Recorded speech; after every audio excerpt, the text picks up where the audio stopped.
All right there. And now we're live on YouTube. So here's Dr. Goldner coming to you guys everywhere I can. They're over on the Facebook side of things and Instagram. Hello. Although Instagram's looking kind of frozen-y. Hi there. And you guys aren't getting sound. Let's try to fix that. Always somebody who's having trouble with sound, right? And hello there, YouTube. You can go ahead and start getting your questions on. And let's just pick one,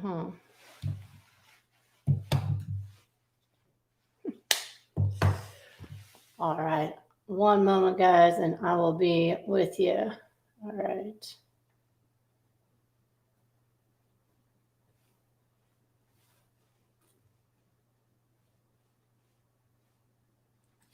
Sorry about this, guys. Just give me a moment.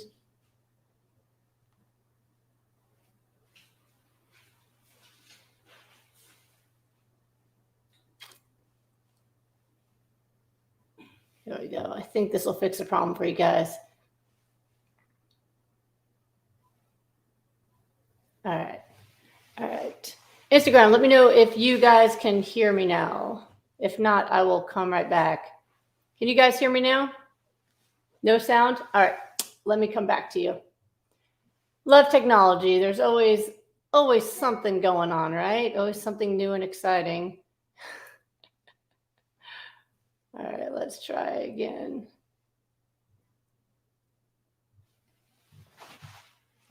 All right. Hey, Facebook, thank you for being patient. Hey, YouTube, thanks for being patient. I was trying to make sure YouTube had sound today, and now Instagram is struggling. But one way or another, we'll get everybody their questions. And the good news is I've been working to do this for you guys every week so that everybody gets a chance to ask me their questions, and hopefully not more than one site is glitchy at a time. Instagram, can you hear me? Yes. All right, cool. Yay, we got sound everywhere. Okay, cool.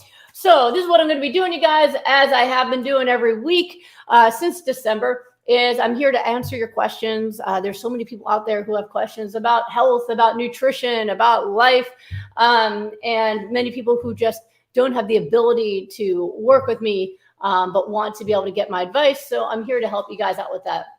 Now, again, as I've said before, this can't substitute for medical advice. Obviously, if I've never met you, I don't know what's going on with you medically. So please make sure you do see a doctor if you're sick or suffering to get diagnosis. And I'll do the best I can to answer any questions I can, although every once in a while there's something where I'll actually say, I don't know, because I can't evaluate you better. But anything I can help you with, I'm always happy to. It is now, we're into the new year. So happy new year, everybody. Happy new year. Let's make this a year to get really healthy, to let go of bad habits, to let go of bad health, and to really start taking care of yourself. So I'm here to help you any way I can do that. So what I'm going to do is I'm streaming from multiple platforms at a time. So wherever you happen to watch me, you can get my help and support. I'll go around and answer questions from different platforms at a time. Obviously, I'm not going to answer every question from hundreds of people at the same time, but hopefully you'll learn from other folks, maybe get your question answered. Maybe you'll get it answered next time. But one way or another, I'm here to serve you guys, okay? So what I'm going to do is I'm going to start over here on the Facebook side of things with my smoothie shredders and my Goodbye Lupus folks. Oh, thank you. Happy New Year to all of you guys. Okay, so let's see if I can do this from Facebook itself, because it'd be a lot easier if I can pull up the comments. I'm still trying to figure out better and better ways to reach all of you guys with the least amount of issues and glitches possible. The internet's amazing for my ability to reach people from all over the world, but is also not necessarily the easiest thing to use at all times. All right, let me see if I can just pull this up here and get some questions going. All right. And for those of you who are curious about it, Smoothie Shred is our free Facebook community. So for those of you who are on Facebook, like those of us who are over 40 tend to be, it is a community of people all over the world who are working on our protocol. And we have a lot of stuff in there. We have like recipes and details about the differences between the protocol and a lot of the things that people tend to ask each other, plus people supporting each other, which is always a nice thing as well. Okay. Here we go. So smoothie shred. Here we go. So Mimi wanted to know, hello, Dr. Brooke, would you be able to tell me if a fast recovery protocol is suitable for hyperthyroidism? I started once and I had to stop. I was feeling dizzy. Please let me know if I need to add any other food for the fast recovery protocol for hyperthyroidism. Thank you so much. Okay, so Mimi, we've had people recover from hyperthyroid just like they have from hypothyroid. The protocol doesn't really change much. The only differences we usually look at would be a lot of times for people with Graves or hyperthyroid, their doctor does not want them on things like iodine because it can actually cause their thyroid to be more active. So those are things you might have to work out with your doctor, especially if you're not working with me directly on those things. But the protocol itself is the same. Because remember that the Goodbye Autoimmune Disease protocol, it's not specific to disease, it's specific to cellular recovery. So cellular repair, cellular recovery, and optimal immune function. The way I personalize it for folks is really looking at any kind of food sensitivities I might suspect. 2 would be any kind of organ failure. Like right now, we're preparing for our rapid recovery group that's starting January 13th. So I'm looking very carefully at people who have heart failure or kidney failure, some other reason why they can't do the same amount of fluids or nutrition as other folks because their organs can't handle it. But with the thyroid, you pretty much can follow the protocol as is. Like I said, sometimes we have to work on the iodine, and I would suggest if you're not working with me that you at least start out with your doctor's recommendation on that. Let's see how your labs look. If the antibodies are going away, we know we're on the right track. And if you're struggling to make it work, then I'm always happy to help you do that. You can always make an appointment. I can review your progress and personalize it for you. So give it another shot, okay? All right, let's see here. Go over to the Instagram. Scroll down, see my Instagrammers. Okay. Glad you can hear me. Hello, everybody. Okay. All right, so wild MS ride, I'm sure it is. Question, what do you do if bloating continues after 4 months of hypernourishing? So I guess it really depends on a few things, especially on what's causing the bloating itself. So sometimes people will have bloating just because they're not, they're full and they don't have a lot of body fat. And so when you're full and you don't have a lot of layers of body to cover it up, when the intestines are full, your belly pops out and you can see it. That's different than being bloated from being overly gassy, for example, because you have uncomfortable gas that's making you feel, pain there and making you stinky and just really uncomfortable, or bloating that comes from constipation where you have too much fecal matter and you're not getting enough of it out. So I don't really know what's causing your bloating issue. So if it's just that you're eating tons and tons of food, and as you eat more, by the end of the day, your stomach's full and sticking out. I call it the food baby. That's normal. I have a food baby by the end of the day too. I did that. I showed that once on my smoothie shred group years ago, where I did a before and after of like me first thing in the morning with my ads, and then at the end of the day with my food baby. Like that's just normal, and that's not bloating. It's just I like to eat. So I'm not sure which one it is. If it is gas related, then what I would say is to consider using a high-grade probiotic, for example, if you're not doing that yet. You can also try things like food spacing. Sometimes people's guts are slow and they need to go, eat every couple hours and then leave time for their guts to digest. But usually after 4 months, your gut's made a transition. So if you're not using a probiotic, think about that. And also sometimes it's food combinations for people. I've found that fruit tends to bloat people. Fruit's very full of water as well. So a lot of times when people take a break from fruit, they find that bloating comes right back down again. So mess with it a little bit and see if there's a reason. The other reason is sometimes just other foods, like cooked cabbage tends to be a gas producer for some people. So look at some of those things as well. And hopefully one of the ideas I gave you is the answer for you. All right, over to YouTube. Hopefully you guys are having a better experience today. I've switched to a different way of streaming to you guys to see if I can help you out more. Okay. All right. Holly says, Holly, you are ready to go today. What's your thoughts on collagen? My friends say it's important, but I'd love to hear your thoughts. There's no reason to supplement collagen. Your body will produce everything it needs. I eat a plant-based diet, high raw plant-based diet. I don't use any collagen supplements, and I have my nails and my skin and my hair are all fine. So there's no reason to supplement it. Most supplements are animal-based. There are some plant-based ones, but I've never seen a reason to. Now, if you use it and you like it, you feel like something's helpful for you, more power to you. But I haven't seen a reason why we'd have to prescribe it to people. All right, let's come over again onto the Facebook side of things. Okay. Magdalena. Hello, doctor, with an upside down smiley face. All right, I want to know what kind of diet would help me with losing muscles in my body. I have genetic dystrophy and my body completely disappears. What nutrients are important for formation of muscles? Okay, so when it comes to your muscles, it's a really important thing to understand that any kind of nutrition, any food will give you the protein you need. And when you're hypernourishing, you're also going to get other vitamins and minerals that your body needs. For most folks, this is separate from what muscular dystrophy, or for a lot of people, when they lose weight, they always assume it's muscle when it's not the case, because muscle loss is usually from lack of use or from breakdown by things like prednisone. So a lot of people are on high doses of steroids, and then they're not moving around much because they hurt. And then when they lose some body fat, when they're doing hypernourishment, they go, oh my God, my muscles are gone. It must be my diet. It's not the diet. It's the lack of movement. It's the steroids, other things. So if any of those things could be a factor for you, then that's an important thing to know, is that it's not just about your nutrition, but muscle use. So even if you're weak, if you're able to get a physical therapist to help you with as much rehabilitative exercise as possible, it will preserve muscle. Muscle needs to be used to be preserved. So if you're not using it, it will go away. All right.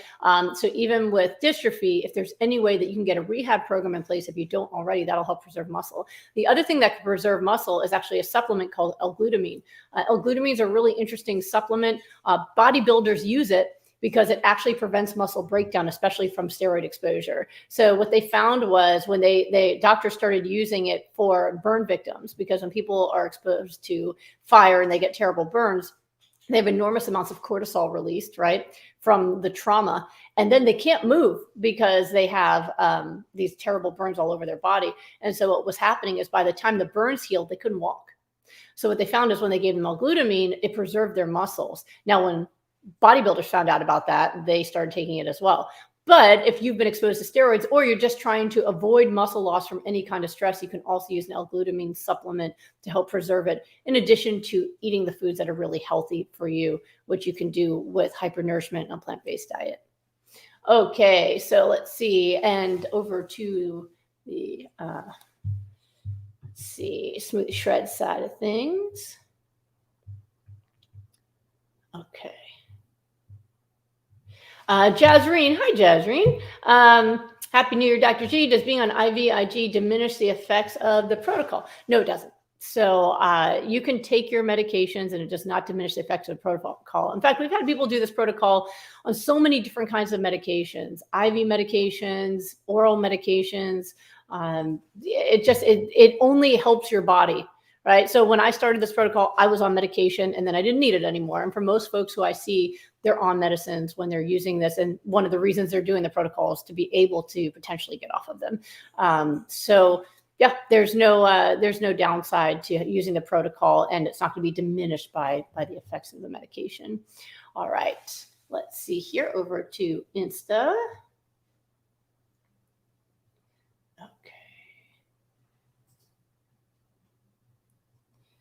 All right. Okay.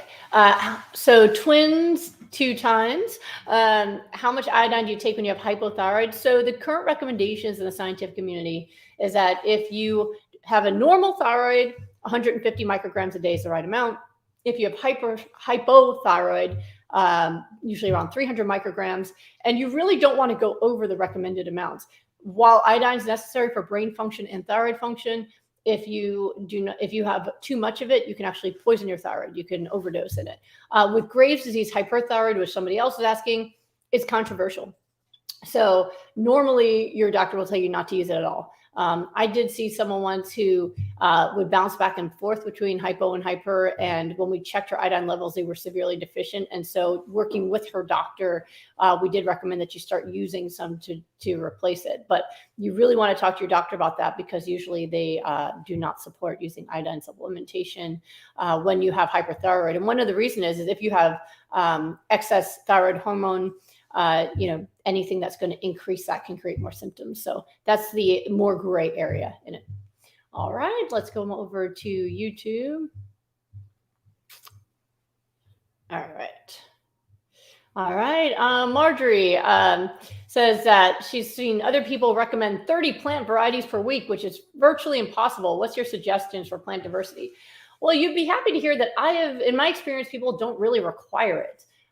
If you think about it, wherever you are in the world, there's certain plants that you would have access to naturally, right? That I think it would be very difficult in nature for any animal, any species to have 30 different varieties of anything a week. I just don't see that as plausible or reasonable or feasible. I like saying things in threes. So what I have found is consistency matters way more than variety. So for example, if you're trying to get super high amounts of vitamins and minerals and phytonutrients and antioxidants, then the way I handle it is, instead of having multiple different kinds of vegetables and fruits, well, let's just use the vegetables that have the highest doses of all of them. So that's why I recommend the high doses of cruciferous vegetables, or cruciferous adjacent, like chard and spinach are also very high nutrient, because those vegetables have most of those vitamins and minerals that you would get from eating a combination of many other things. So I have found when it comes to disease reversal, people do not need to eat a rainbow. They need to just do the hypernourishment, and that's going to work just fine. Even to this day, while I do enjoy a salad that has a few extra toppings on it, I pretty much stick to the same stuff every day. And I'm 17 years disease free and still going strong. And I don't think I have 30 different plant varieties a year. I just eat the most nourishing plants. I have them in my smoothies, and then whatever else happens to go into my salads and soups and things is what I have. But I have not seen that be necessary. And I think a lot of folks overcomplicate things, especially in the nutrition world. You have to understand a lot of the recommendations in the nutrition world come from theory. And, so they have theories, they have hypotheses, and they read things and they come up with ideas, and then they teach those ideas. Anything that I teach you guys comes from results and experience. I never make stuff up. That's why I say I don't know when I don't have an answer for you guys, because I feel like it's more ethical to say I don't know than to teach you something that I think. If I think it, that doesn't make it true. So I only teach things that I have results and experience to say, I've put people on this program, I've done it this way, and these are the results I've had. And having done this protocol with people for many, many years, I have never needed to have the variety to make people get better, just the consistency with sticking with the protocol. So you don't have to fill your fridge with all that stuff, and you can still get healthy. All right, let's go over here to the Smoothie Shred side of things. All right, let's see here. So let's see.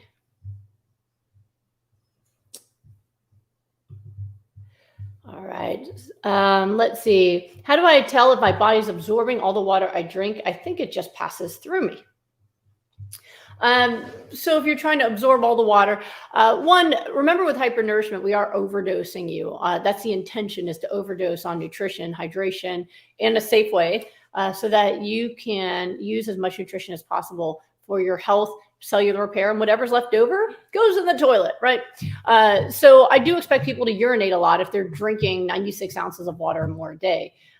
If you think that it's more than it should be somehow, make sure you're also getting adequate sodium intake. Remember, it's your kidney's job to make sure your blood sodium levels, among other things, remain consistent. So if you get a huge intake of water and you're not consuming any sodium because you read from someone else that you shouldn't, your body will naturally dump the extra water. You'll have looser stool and you'll have a lot of urination because your body's going to be trying to get rid of the extra water, so that your sodium levels can remain consistent. So make sure that you also have at least a teaspoon of sodium a day while you're trying to hypernourish with high hydration levels, and you'll absorb more of the water.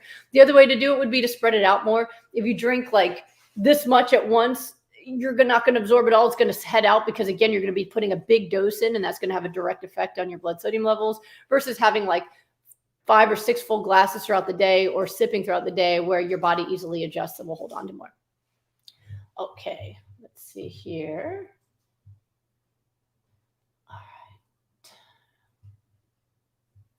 right. Okay, Cynthia wants to know, do I need to change the fruit to do a pre-diabetes regarding the smoothie? Absolutely not. You do not need to do that. Your body will be able to handle this just fine. And I'm going to share this over to Smoothie Shred because I think that they're struggling. So one second here. All right. Okay, so people who are pre-diabetic, you do not need to worry about things like fruit for sugar. Yay! Usually the insulin resistance is coming from excess fat in the diet, most commonly from animal fat, saturated fats, for some people, even coconut oil, ghee, things like that. You take away all of the big fats and you stick with the healthy fats, like from avocados, a little bit of olives here and there. You're having your flax and chia seeds, things like that, and you're using the smoothies as directed, then your blood sugar will come down and your A1C will come down, which is the most important indicator, okay? So that's not a big problem. Now, initially, you might see a bit of a glucose spike because you're still insulin resistant at first. But after about a week or two, that should come down. And actually, people need to be careful, especially who have diabetes and are on medicine, because usually their sugars come down so quickly. They need to adjust their medicines within the first few weeks. Same with blood pressure. But if you're not on any medicines, just observe it and it will come down. And usually pre-diabetes is gone within 3 to 4 weeks. So just enjoy those results. Hopefully those are happening for you very soon. Okay. All right, let's go over Insta. All right, and Pink Curls 8 wants to know, can I use flaxseed oil instead of the seeds in your 6-week program? And if you're talking about my 6-week rapid recovery group, yes, absolutely. People have a choice between using flax seeds, chia seeds, or the cold pressed flaxseed oil. Cold pressed flaxseed oil that's refrigerated. And the reason people will choose the oil instead is, one, they're just too overloaded on fiber and they get constipated and they just can't process it at all. 2, because they don't like thick smoothies and the oil does not cause any thickness. 3, because it's more concentrated. 3 tablespoons of flax oil gives you more omega-3 than even a half cup of seeds. So all of those reasons, or 4, you just want like a nice thin smoothie, you want it to just go right down. Whatever the reason is, a lot of folks prefer the flaxseed oil. The downside of the flaxseed oil is it's more expensive. All right. If you tend to also be on the loose stool side of things instead of having constipation, then flax oil can also accelerate the exit. But you can absolutely use that instead. The other way that people use flaxseed oil is to go higher on their omega-3s if they want to get more omega-3, but they just can't get any thicker on their smoothies. They'll just titrate up with a little bit of extra flaxseed oil to put them over the top. All right, YouTube. Here we go. All right. So no name. Let's see here. How can an individual or family eat raw and hypernourished on a tight food budget, like if it was $20 a week? So it's, of course, $20 a week for a family. So that's going to be a very limited budget, right, when it comes to raw foods. What I can say is the least expensive ways to do this is, 1, don't worry about whether or not produce is organic. When I first did this program, I was an intern and I was beyond broke. And so there was no way I was going to buy organic produce. In fact, I laughed at my sister-in-law when she suggested it. I was like, no, can't. So 1, don't worry about whether or not it's organic. Get whatever produce you need. It works. All right. We've had lots of people who are on welfare who have just followed my free content, who've reversed their diseases and told me all about it over email. And they just went with the straight up produce, nothing organic. Okay. Number 2, and by the way, when people say that you need to eat organic to heal, it's just not true. Again, results show it's not the case. If you can afford organic, wonderful. If you can't, still eat the vegetables. Okay. Number 2, look for places where you can get deals. My mother-in-law is the queen of this. She has found which dollar stores have organic produce and power greens and stuff like that, because there are dollar stores, 99-cent stores that will carry produce. So she will shop around, and she has found dollar stores that have power greens and even organic greens and even flax seeds, 99 cents or $1. And she actually talks to the staff to find out when they have their food deliveries. So she shows up first thing in the morning whenever they get their deliveries so she can load up on her greens and her flaxseed. She once came over with like 20 bags of flax and put them in my pantry because she got them for $1 each, and she stocked up on them for everybody. All right. So dollar stores can be really helpful if you have those in your area. Walmart now carries produce and even some organic produce. But again, it doesn't have to be organic, but Walmart is a really good place where you can get some deals on things. And also Asian markets I've found have been really good. They often have a lot of produce that are at cheaper rates than some of the, regular main, label markets that you find. So sometimes if you travel a bit, you can find some markets that you can get bigger produce in, bigger batches of produce in. And then the other one would be farmers markets. I know a lot of times farmers markets are more expensive up front, but what I have found is if you show up about 30 minutes before they close, you can get deals. So what I used to do when I lived in California and I couldn't really afford a lot of produce, but we were trying to blend and make all this stuff, is that I would go to the farmer's market and I'd go 30 minutes before closing and I'd show up with like 6 shopping bags and I would just say, how much for everything you got? And a lot of times I didn't even know what I was buying. I grew up in New York. I didn't have a garden growing up. I don't know what a lot of stuff is even now. So I would just say, whatever that is, how much to clear you out. And oftentimes for $40, I'd come home with full, like 4 or 5 full shopping bags. And if I didn't know what it was, I'd just blend it. And it worked, but it was really cool because they don't want to load the stuff back on the truck. Whatever they brought with them, they don't want to bring it home. So it does them a favor and it does you a favor to just, if you're not picky, to just say like how much to just take home whatever you got here, and you can save a lot of money that way. So hopefully those tips help you out and help the rest of you guys out as well. Okay, let's see here. All right, so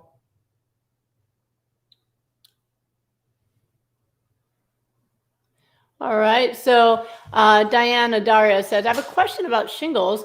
I read flax seeds would be bad because they're high in arginine. So actually, when you look at shingles is a recurrence of the virus, right? A virus that's kind of staying in your system that can cause chickenpox, and then it kind of stays in your system, and then it can come back as shingles later. And usually when it comes back, it's because the immune system is stressed. It's depressed. It's not working as well.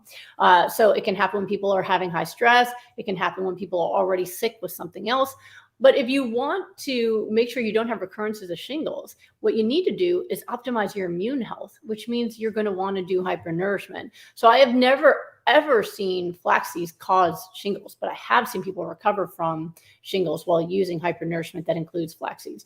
But if you absolutely don't want to use it, use chia seeds. But I can tell you, arginine does not cause shingles. It's going to be a low immune system that's due to other factors. Okay, if you can get your body healthy and get your immune system healthy, then you're not going to have those relapses from shingles, and hypernourishment is the key to doing that. Okay, let's see here. Over to Insta.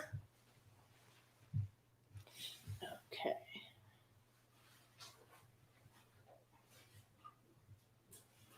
All right. Okay, so Candied Apple wants to know, can you describe a maintenance dose of raw veggies and omega-3 you would take after 4 to 6 weeks of hypernourishment? Thanks a lot. So the first thing I want to clarify before I fully answer that question is there is no maintenance dose from 4 to 6 weeks. You never make decisions about what you're going to do for your health based off of time, okay? So some people are going to have to do really high levels of hypernourishment and the Goodbye Autoimmune Disease protocol, right? Some people are going to have to do that for weeks. Some people are going to have to do it for months. The goal is, if you're going to jump into this protocol, that you do it until your symptoms are gone, never for a set period of time. So I believe because I have 4-week and 6-week rapid recovery programs, people have just made this assumption that you only do raw hypernourishment for 4 to 6 weeks, but that is not true. You do it as long as you need to. So that's the first part. Now, to answer the question, the maintenance dosage, once you are healthy and loving life and having no problems and your health is good, the maintenance dosage would be the Smoothie Shred protocol. So if you go to smoothieshred.com, that's a free website that my husband made years ago as a public service to try to help people understand how to keep themselves healthy and nourished so they can have a good metabolism for fitness and for health. And if you look at that website, really what he shows you is, take your blender, 3/4 green, handful of flax or chia seeds, fruit to flavor, water, drink one of those a day, you've got your nourishment in. So you can step back to that. And if you want to, you can do half that amount and eat the rest in a salad. But that would be maintenance for after you are healthy and, have locked in the results for yourself. All right, let's go over to YouTube. Okay.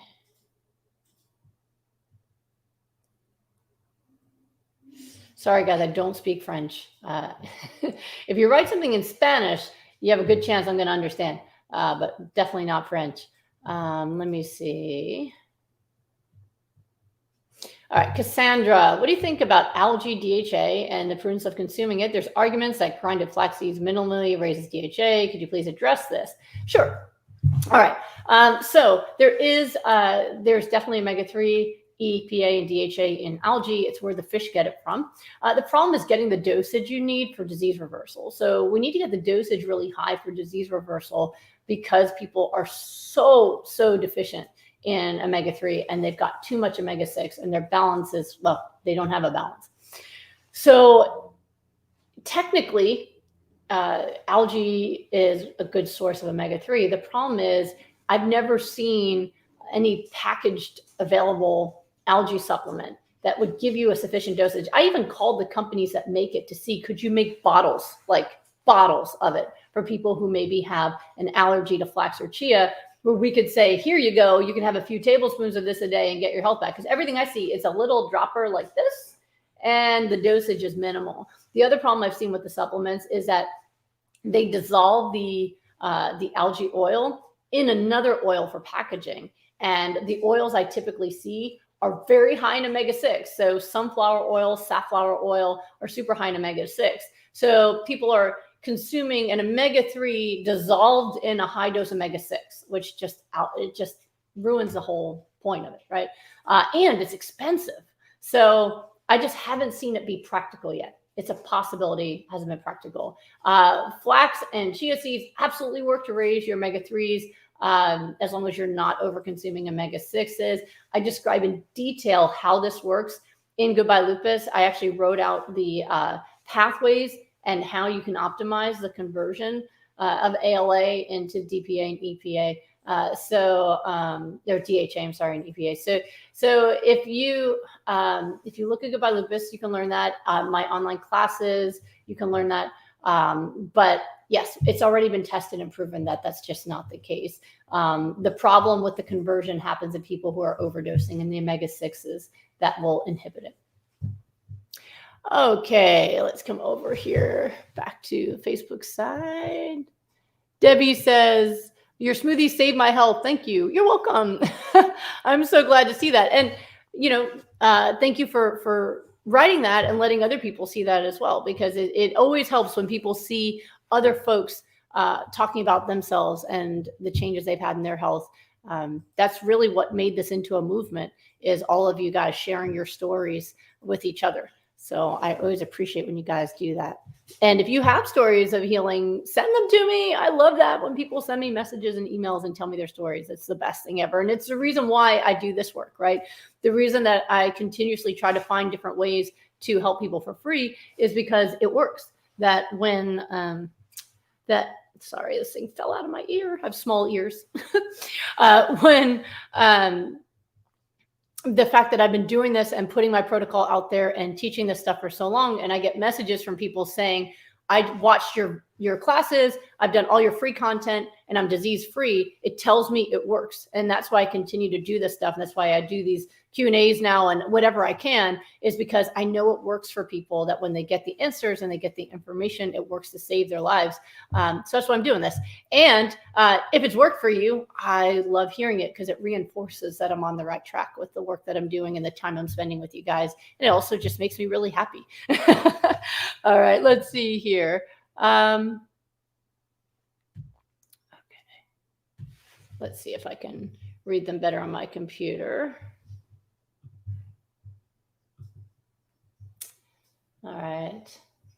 Not really, no. All right, let's see here. Oh, thank you, Sonia. I appreciate you. All right, Patricia Visser wants to know, what is the first thing you fed your babies after breastfeeding?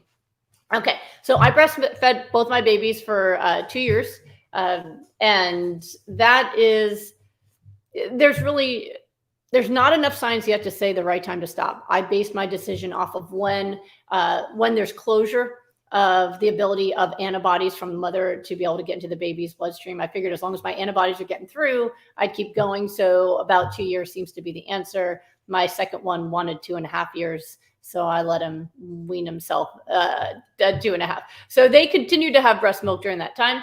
But when I started feeding them as well, so their very first food, both of them, was avocado.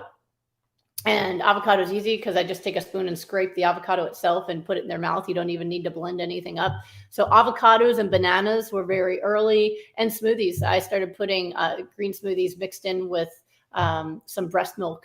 I started giving those usually for both of them, I think it was about 4 months old. They started drinking smoothies mixed in. And then I went from breast milk and smoothies and water to just green smoothies and water. We didn't replace milk, which you shouldn't have to replace milk. Once you're getting nutrition from food, you don't need to keep going with milk. But both of my kids were raw the first year of life. So their first year, they had their breast milk, they had smoothies, and then they had raw fruits and vegetables. If it was easy to give raw, or I could blend it up, like I could blend up an apple or a pear, and I would give it to them that way. If it was a little bit harder to give in a raw form, then I would blend it. Like a lot of the vegetables, I would blend with some breast milk just to make it a little bit more smooth of a consistency and feed it to them that way. So they ate all raw foods their first year. And on their first birthday, I did make a raw vegan cake with cacao and dates and things like that. So even for their first birthday, they had raw foods. So they didn't start having cooked food introduced till after that. And then it was things like, beans, tofu. Tofu is a fun finger food too. So things like that. So that's how they started. And the great thing is, not only do they have great health, but they don't have the cravings for other things. They actually crave raw food. To this day, they will snack on raw vegetables. My 10-year-old, he's now 10, will literally just snack on raw spinach, like chips, because he craves it, but they've had them introduced to their palate so young. And they didn't have any processed foods or unhealthy foods to train their palate out of it. Okay, let's see here. So let's go to Instagram. Oh, I'm so sorry to hear that, Brendo. I'm glad you're here. Hopefully we can get you healthy. Okay. All right. Loretta wants to know if I have experience with curing Hashimoto's and benign nodules. So a lot of folks have done this program to successfully reverse Hashimoto's. Even my own mother has done it to reverse Hashimoto's. It's the most common autoimmune disease. And it absolutely responds to the protocol. You might still need to take thyroid hormone even after Hashimoto's is gone, and you confirm that there's no antibodies. You have no more Hashimoto's. If enough of your thyroid has been destroyed, you're always going to need some thyroid hormone. But if you don't have the autoimmune disease, you won't need to continue to increase it, and you won't develop further autoimmune problems from an unchecked autoimmune disease like getting arthritis and things later on. But absolutely, you can watch those antibodies disappear doing this program. Okay, let's come over to my YouTube side. Okay, Joan Tuckley wants to know if this will help with reversing scleroderma, sarcoidosis, and celiac. So yes, actually I have cases in all of those, and some people have multiple. So one case that's a very popular one people love is David, who was actually my first telemedicine client for disease reversal. David has been disease-free from scleroderma, Sjogren's, and lupus for, goodness, now I'm trying to think how long it's been since I worked with him. Goodness, David, how long has it been? It's a long time, over a decade. It's probably going to be closer to a dozen years or so. So combination diseases, absolutely. sarcoid we have cases of, and celiac as well. Some of them you can even find videos about on YouTube. Remember, the protocol is not specific to disease. It's specific to cellular repair and immune function. So if you've got autoimmune that's affecting multiple organs, then if we can get your inflammation down and your immune system to recover, that's going to help all of those organs. I don't really think of these diseases as multiple different diseases and problems. It's really all stemming from the same issue. You know, a lot of times, well, in modern medicine, we treat it differently, right? Like you go to a different doctor for each of these different issues, and they all treat those symptoms differently. What I'm looking at is what's the root of the problem. You weren't born with these issues. So if you weren't born with these issues, then what triggered them? And it's going to be that chronic inflammation and the wrong nourishment. And if you go back and fix those things, you can get back to health. Celiac, if you've had it since day one, then that one might not be the case. But I have worked with people with celiac who developed as they got older, who were able to successfully reverse it as well. So lots and lots of hope for you, John. All right, over to Facebook side. All right. Ryan wants to know if you're allowed to eat mushrooms on the Goodbye Lupus protocol. Yep. I've not had a problem with mushrooms. In fact, I like to scoop up some good guacamole with that, and I like them on salads, and I haven't seen any issues. I know that there's a lot of folks that have something to say about mushrooms. I don't know why that is. And some people think you only need to cook them. In my experience, though, they're perfectly fine to eat raw and eat as part of your healthy diet. And it does not have any negative effects. And I like how they taste. So I actually prefer raw mushrooms over cooked mushrooms. I don't like slimy mushrooms. I like those raw, fresh ones, you know? All right. Over to Insta. Hi, Edgar. All right. Let's see. All right. So Jen Azardo wants to know, what do you suggest for someone who has a food sensitivity to avocados? How do you get healthy plant-based fats to the protocol? So there's lots of different fats you can have. There is no substitute for an avocado. I have never in my life met any plant that is anything like an avocado. They're unique, and you either love them or you hate them. But I don't know a replacement for them. But you don't have to eat them. If you don't like them or you're allergic to them, just take them off the menu. You can have flax seeds, chia seeds. Like I said, you can usually, throw some olives on something. But you don't need to replace that. You don't need to replace it with something else. It's just something nice to have if you like it and you can tolerate it, but you don't have to replace it. And I see that question a lot where people ask me, like, what if I don't like bananas? What do I do? Just don't eat them. I mean, there's just so many things. Or what if I'm allergic to kale? Go through Google cruciferous vegetables, find the ones you're not allergic to and choose those, right? So while we give general recipes and we give, we have Smoothie Chef, we have free smoothie recipes, things like that. If you can't eat some of those ingredients, just switch those ingredients out, but you don't have to worry about it other than that. Okay, let's come over to YouTube. All right. All of you guys celebrating good picture and sound. Yeah, I gave up on trying to do it over my phone, and you guys now have the computer. So YouTube won the computer. All right. Let's see here. Fort Castle, I'm happy you're here live with me. Let me know if you have any questions. I'm glad you're so happy. All right, let's see. Hi, Diana Bananas. All right, let me find a question from my YouTubers here. Okay, I don't know if it's Kisa or Kaisa. Kisa Banks, I'm going to go with. Can I use coconut water instead of normal water in my smoothies? I do not recommend that for disease reversal, just because the sugar content in coconut water is super high. Whenever I see people using coconut water products, the sugar content is super, super high. So for general health, if you don't really have any health issues and you want to have more fruits and vegetables and you want to add hypernourishment for that, and you're using coconut water and you're doing well, that's totally fine. Enjoy it. But if you're trying to aggressively go after disease reversal, I recommend you stick with regular water for your smoothies. Okay, let's see here. Over to, here we go. All right, so Nelly wants to know if I have any trusted online food sensitivity test kits. I actually don't recommend those. I've never really needed to use them, and I don't really know what to do with the results, honestly. Like I said, when I don't know, I tell you I don't know. Because the reason I say that is I haven't seen consistency in results compared to these tests. So sometimes people's tests say they have no sensitivities, and yet working with someone, I can see a trend. And when we take out certain foods, then they get better. And so they had a sensitivity, didn't show up in the test. Other times people will tell me they took the test, they found sensitivities, but they still are consuming those foods. They have no problems and they still get better in spite of them.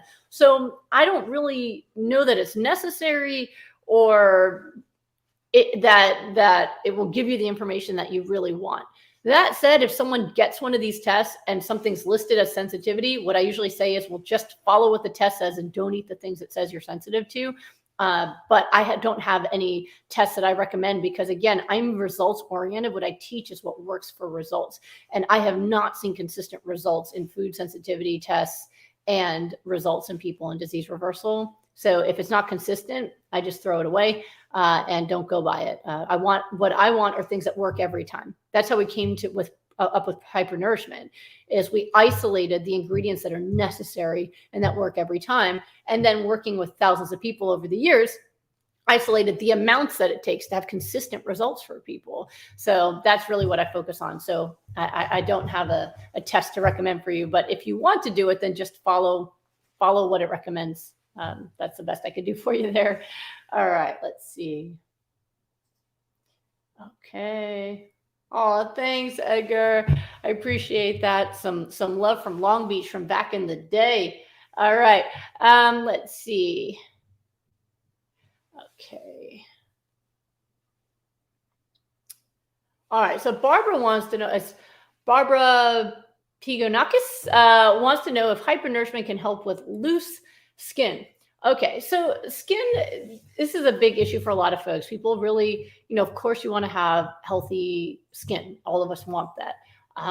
Loose skin usually comes from the skin being overstretched for a prolonged period of time. So for example, if you think about a balloon, right? If you get balloons when they're small and you blow it up and you release it, it goes right back to tiny. But if you blow up a balloon and you tie it off and you leave it for a couple of weeks, even if you let the air out, it's always going to be kind of big and, flimsy. It's never going to come back to what it was. So if you do hypernourishment and you lose weight, you will lose it in a more optimal way.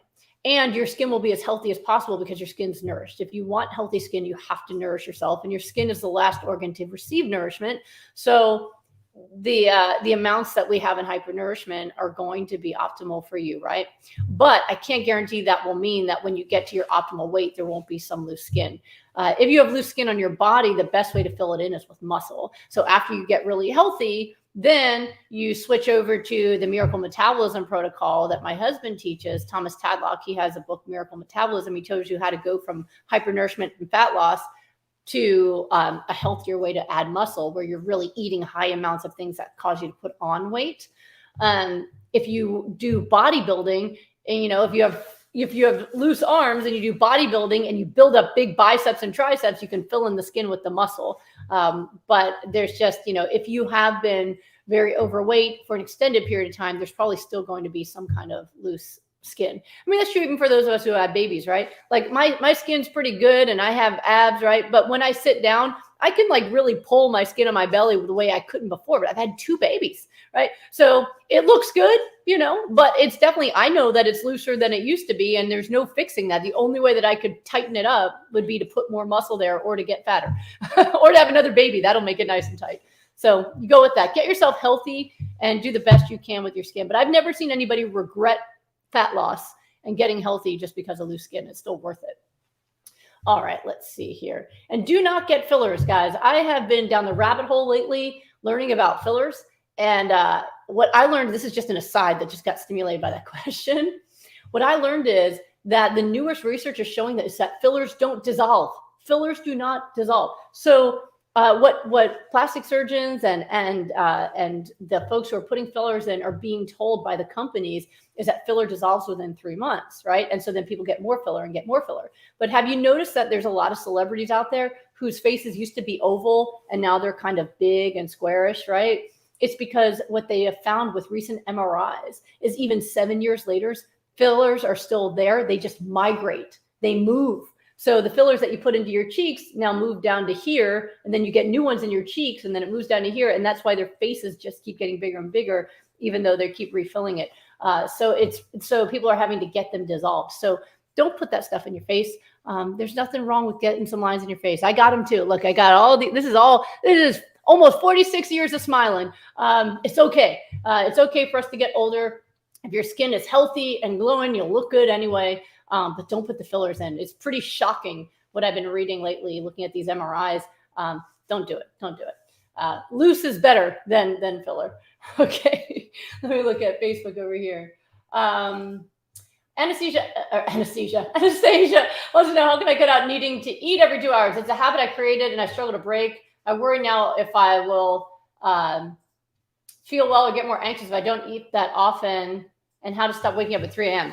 So are you saying that you're waking up to eat every 2 hours? Because there's a difference here. So people who are eating plants, especially raw plants and not a lot of heavy fats, you're going to be hungry more often. I mean, if you've ever seen herbivores, they're constantly snacking, right? That's what we do as herbivores. We're always snacking. That's why you always see one of these in my hand, which I just finished this one. We tend to eat more and more frequently, and that's totally fine. It's totally healthy. When people eat animal products and processed foods, that stuff kind of putrefies and sits in the gut and it doesn't move through. So people feel full longer, but they're actually less healthy.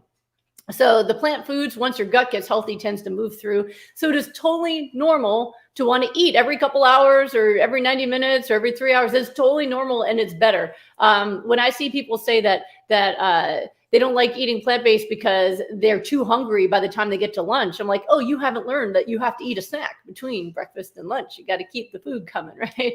So if that's the case, there's no worry about that. I mean, if you miss it one day, okay, you'll be fine. You'll be hungry and then you'll get to the next meal, but you don't need to wean yourself onto eating less often.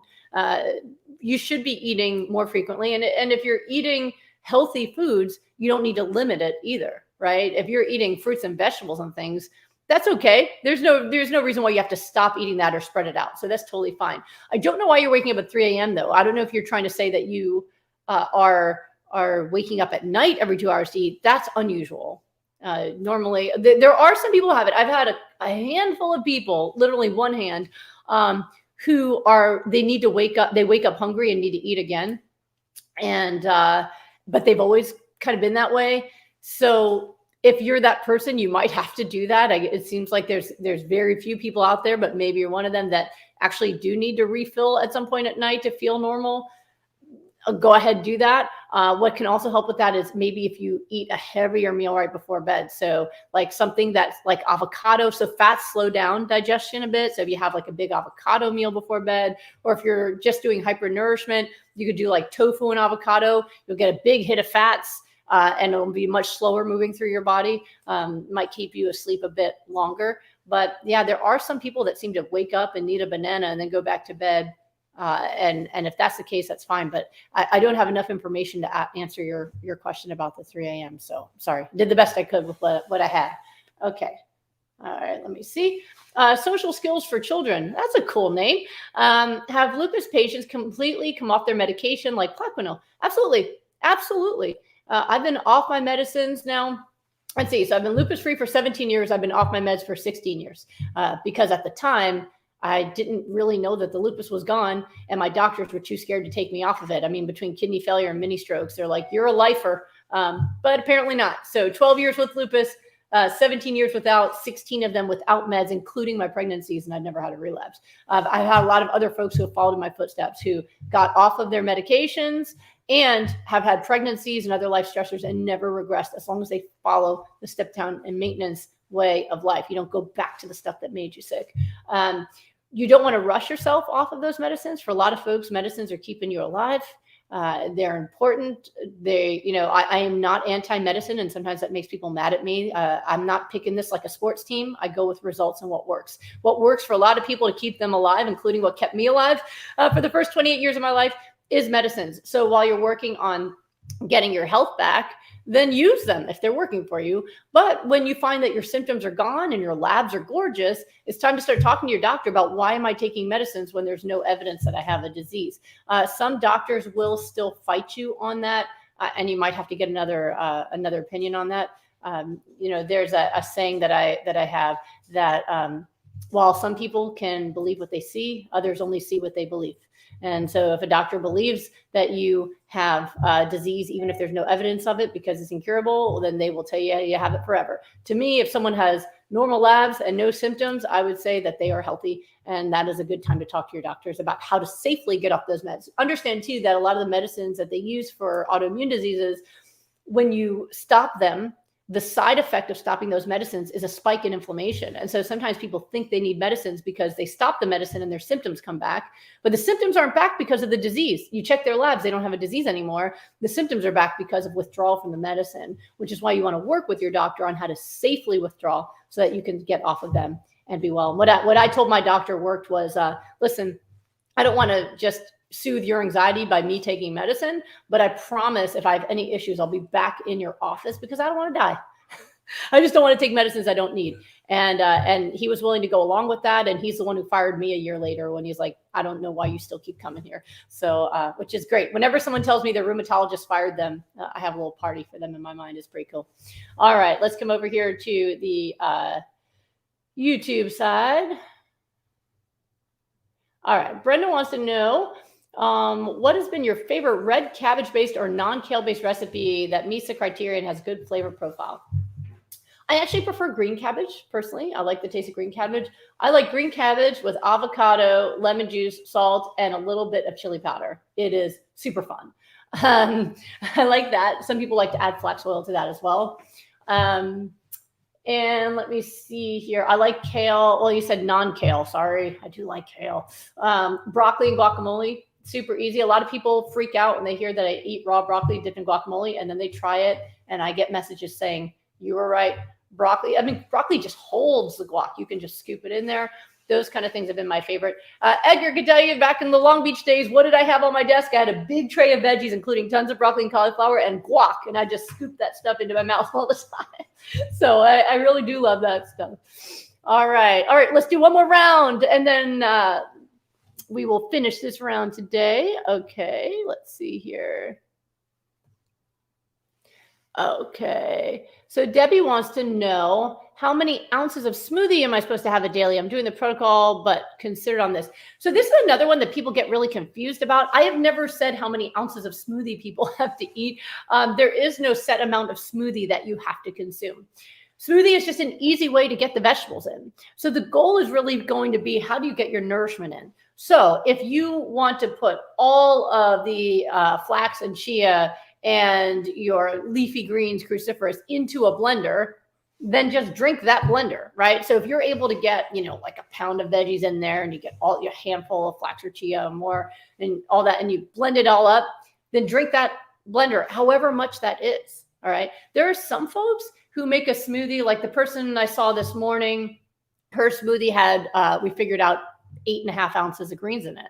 So even if she drinks the full blender, she still has to eat more greens, right? Versus some people I've met, especially my group, I have seen people put in 24 ounces of greens into one blender, right? That person only needs to drink one. Some people will lower the water and the fluid and just make a really thick, dense mush out of it and have a half of a blender or less and still get the same amount of greens as someone who drinks a full amount. So it does not matter how much smoothie you have. The goal is how am I going to get hypernourishment in? If you can get it all into one blender, then the full blender is how much you have. If you are not really into smoothies, you don't even have to do them. You can do a salad instead. I posted on my social media last week where I just had a hypernourishment salad and ground up some flax seeds and threw it on top, and eureka, you can do it that way. So don't look at the smoothie amount. Look at, how do I get the vegetables in? If you're nauseated by drinking a whole blender of smoothie, then don't do that. Have as much as you can, however much is convenient for you, and then eat the rest. I hope that clears that up for you guys. All right, one more around the Insta side. Okay, so Kathy Carvonen wants to know, how can people follow the protocol with histamine intolerance or MCIS? So there is a low histamine way to do this. You take the spinach out, you stick to low histamine cruciferous vegetables, low histamine fruits, and then you're going to use either chia seeds or cold pressed filtered flaxseed oil for your omega-3s. And over to YouTube. Okay. All right.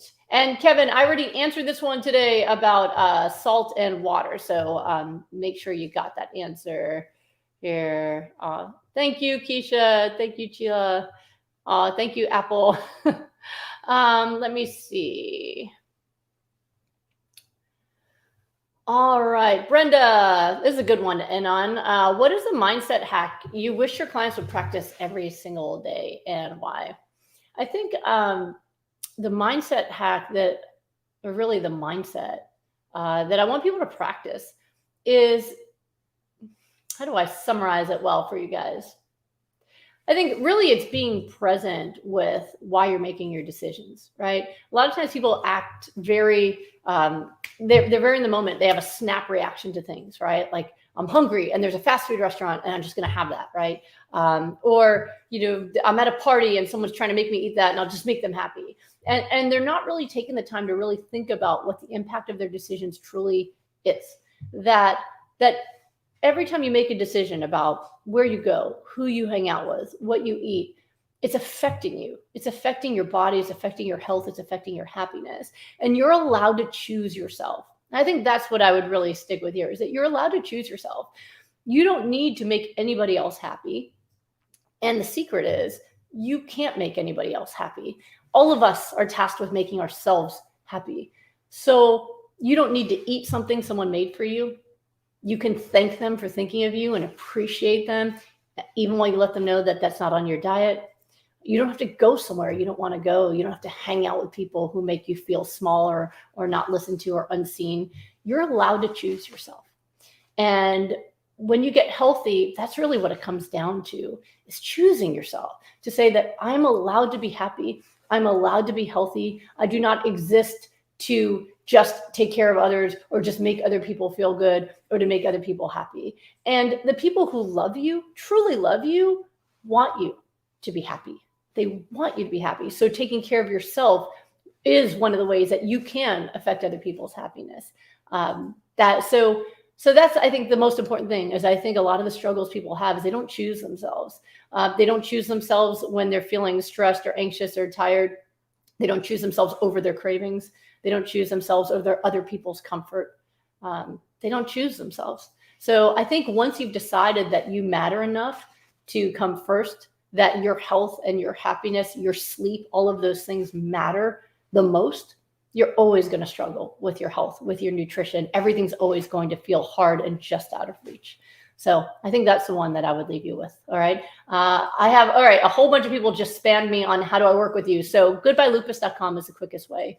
If you're on Instagram, you can click my profile link on my Facebook page. There's also like a learn more, and that gives you a whole bunch of links that has like, smoothieshred.com and goodbyelupus.com and all those places. But if you're looking for a quick way to make an appointment with me or something like that, you can go to goodbyelupus.com and I'm there. So it's really good to see you guys. The first one after the new year. It's your year to choose yourself. It's your year. So I hope you do it. And I'll be back here again next Wednesday at the same time. I'm also going to be at the end of the month on Chef AJ's channel. So those of you on YouTube who are fans of Chef AJ, she's going to let me take over her channel. She actually asked me to on the last Monday of every month. I think it's the 26th. So I'll make sure to have an announcement out there, but I'll be doing her channel as well, coming up with some content for her while she works on her books. So she has some more stuff coming out. So you'll be able to see me there as well, but I'll be here every Wednesday to answer your questions. I hope this helps you guys. I'm doing it to be there for you, to help you through this. So hopefully it makes a difference for all of you guys. All right. I will see you guys next week. And in the meantime, make sure you nourish yourself and take care of yourself, and I'll see you there soon. All right. Let me say bye to Facebook and bye Instagram and bye YouTube. I'm glad you had a good experience this time. I'll see you next time.